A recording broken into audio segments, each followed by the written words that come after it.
Good morning friends. काफ़ी series हमने आपके लिए बनाई है। इसमें से ये भी एक सीरीज़ है जिसका आज हम एंड करने जा रहे हैं। पार्ट 16 में आपका बहुत बहुत स्वागत है। एक्सरसाइज 9.1 एप्लीकेशन ऑफ ट्रिग्नोमेट्री का ये आखिरी क्वेश्चन बहुत ही बार एग्जाम में पूछा गया है ना ये क्वेश्चन, मगर इसके जैसे ही क्वेश्चन आपको प्रूव दैट वाले एग्जाम में दिखाई देते हैं। आपको alpha beta 90 minus beta 90 minus theta लेना पड़ता है, आप कंफ्यूज हो जाते हो और क्वेश्चन को छोड़ के आ जाते हो। तो ऐसा मत कीजिए आप। मैं आपको इस क्वेश्चन के अंदर सारा कुछ सिखाऊंगा कैसे ऐसे क्वेश्चन को सॉल्व करना है। एग्जाम के लिए काफ़ी इंपॉर्टेंट है, आप इसको ध्यान से देखते ही चलिए। तो यहाँ पे मैं क्वेश्चन की स्टोरी पहले समझा देता हूँ क्या है। The angle of elevation of the top of the tower from 2 points at a distance of 4 metre and 9 metre from the base of tower and its same straight line with it are complementary. Prove that height of tower is 6 metre. अब हर बार तो हमें height of tower दिया जाता था कि इतना है इतना है इतना है, बट इस बार हमें height of tower 6 metre prove करना है कि टावर की हाइट 6 मीटर ही होगी, ऐसा हमें लाना है। काफ़ी ट्विस्ट वाला क्वेश्चन है और एंगल भी हमें दिए हुए हैं। एंगल के बारे में कुछ बताया नहीं है कितना एंगल लेना है, बट एक थोड़ी सी आपको हिंट दी हुई है। यहाँ पे मैं आपको वर्ड बताता हूँ कॉम्प्लीमेंट्री। ऐसे दो वर्ड होते हैं, कॉम्प्लीमेंट्री और सप्लीमेंट्री। कॉम्प्लीमेंट्री का मतलब होता है 90 और सप्लीमेंट्री का एस बिल्कुल 8 की तरह दिखता है तो वो होता है 180। तो कॉम्प्लीमेंट्री मतलब दो एंगलों का सम 90 और सप्लीमेंट्री मतलब दो एंगलों का सम 180, राइट। तो यहाँ पे ऐसे बोला हुआ है कुछ एंगल 30, 45, 60 ऐसा कुछ दिया हुआ नहीं है। आपको बोला है कि यहाँ पे जो एंगल लेते हो उस एंगल का यहाँ पे कॉम्प्लीमेंट्री एंगल होता है। तो कैसे लेना है, चलो मैं मान लेता हूँ यहाँ पे मैंने लिया थीटा। अब मैंने यहाँ पे थीटा एंगल ले लिया है, तो यहाँ पे क्या हो जाएगा 90 माइनस थीटा। ठीक है, ये दोनों एंगल हो गए, ये इसको बोलते हैं कॉम्प्लीमेंट्री एंगल। आप दोनों का सम करो, देखो थीटा प्लस 90 माइनस थीटा, तो थीटा कट हो जाएगा, 90 बचेगा। तो देखो दोनों एंगल का सम कितना हो गया, 90 हो गया, तो ये कॉम्प्लीमेंट्री हो गई।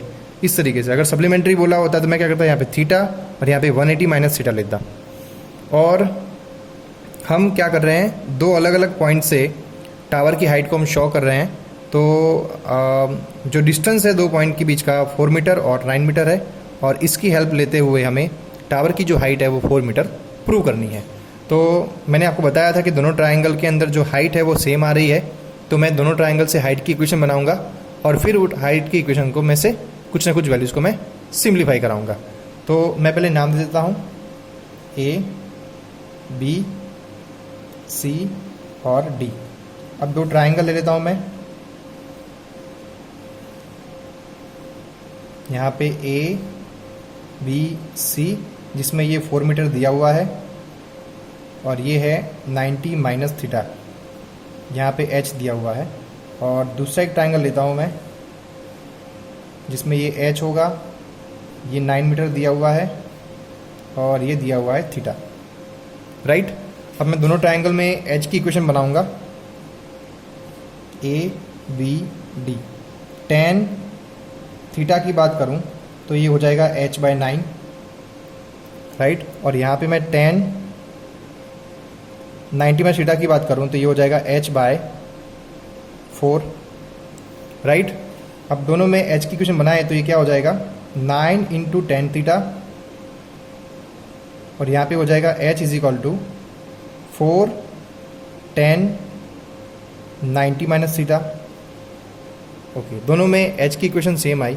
इट मीन्स अगर ये दोनों सेम है तो ये दोनों भी सेम होने चाहिए, तो हम सेम कर देते हैं। 9 10 theta is equal to 4 10 theta minus 10 90 minus theta.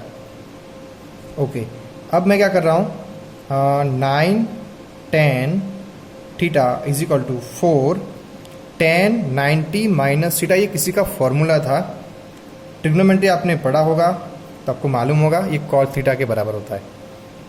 Sign 90 minus theta cos 90 minus theta sine, 10 90 cot 90 10, cosec 90 sec, cosec 90 sec 90 cosec.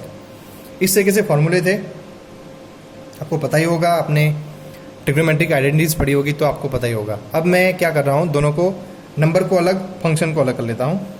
यहाँ पे चला गया, यहाँ पे चला गया, तो ये 9/4 is equal to cot theta by tan theta हो गया, राइट। अब मैं इस पेज को थोड़ा सा पीछे लेके जाता हूँ। 9/4 is equal to cot theta by tan theta. अब सिंप्लीफाई कैसे कर रहा हूँ आप आराम से देखिए। मुझे मालूम है कि जो कॉट थीटा है वो टेन थीटा का उल्टा है, तो मैं कॉट की जगह पे 1/10 लिख सकता हूँ, राइट। तो ये क्या हो जाएगा 9/4, अब 1/10 थीटा लिखोगे तो टेन थीटा और ये टेन थीटा दोनों साथ में यहाँ पे आ जाएंगे साइड साइड में, तो ये टेन स्क्वायर थीटा हो जाएगा, राइट। अब मैं इसको ऊपर लेके जाता हूँ तो ये भी रेसिप्रोकल हो जाएंगे, तो ये क्या हो जाएगा 4/9 is equal to tan square theta.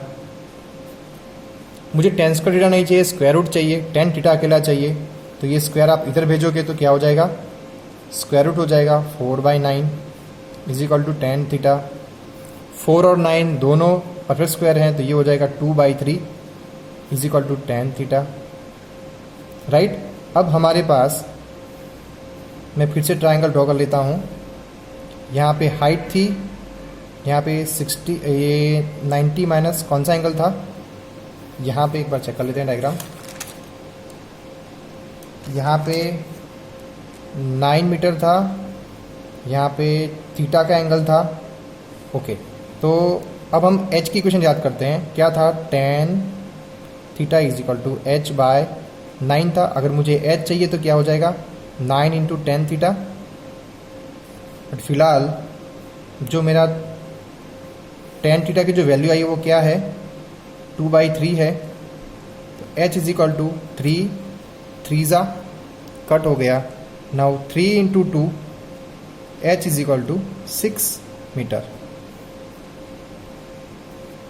तो ये हो गया height of tower is equal to 6 metre. काफ़ी इंपॉर्टेंट क्वेश्चन है एग्जाम पॉइंट ऑफ व्यू। इसको याद करके ही जाना बोर्ड एग्जाम में या कोई भी एग्जाम देने जाते हो, एक बार देख के जाना, समझ के जाना। इक्वेशन कहाँ से कहाँ बन रही है आपको पता होना चाहिए, और इक्वेशन में आप क्या सॉल्व कर रहे हो वो भी आपको पता होना चाहिए। इक्वेशन कहाँ से कहाँ पे जा रही है, इक्वेशन को बनाना चाहिए, और क्वेश्चन को देखने के बाद आपको डायग्राम भी देखनी चाहिए कि डायग्राम कहाँ से कहाँ बन रही है, कौन सा एंगल मुझे कहाँ पे रखना है, वो आपको सारा कुछ मालूम होना चाहिए। साथ में इक्वेशन के साथ साथ आपको कौन सी इक्वेशन में क्या कौन सी वैल्यू रखनी है वो भी आपको पता होना चाहिए। सारे क्वेश्चंस इजी होते हैं इस चैप्टर के अंदर, और रही बात क्या आपको ध्यान में रखना है वो मैं आपको पूरी बता देता हूँ। आपको सारे ट्रिग्नोमेट्रिक रेशियोज पता होने चाहिए, उनके एंगल, उनके एंगल के साथ साथ कौन सी वैल्यू कहाँ पे आती है, 1030 क्या होता है, 1060 क्या होता है, क्योंकि बार बार आपको 10 का फंक्शन की वैल्यूज़ की ज़्यादा ज़रूरत पड़ेगी। ऑलमोस्ट मैंने ऑब्जर्व किया है 10th क्वेश्चन के बाद ऑलमोस्ट हमने 10 फंक्शन ही यूज़ किया है, तो आपको 10 तो याद होना चाहिए, 10-0, 1030, 1045, 1060, 1090, ये सारे वैल्यूज़ आपको याद होनी चाहिए। साथ में सिंप्लीफिकेशन में गड़बड़ी नहीं करनी है, और आपको ट्रिग्नोमेट्री की आइडेंटिटीज भी आप पता होनी चाहिए। फॉर्मूलेज आपके अच्छे रहेंगे तो आप कहीं पे भी मैथ्स में कहीं पे भी नहीं फंसोगे। क्लास 10 का मैथ काफ़ी अच्छा है, प्रैक्टिस करते रहना चाहिए। कुछ डाउट हो तो हमें कॉन्टैक्ट कीजिए।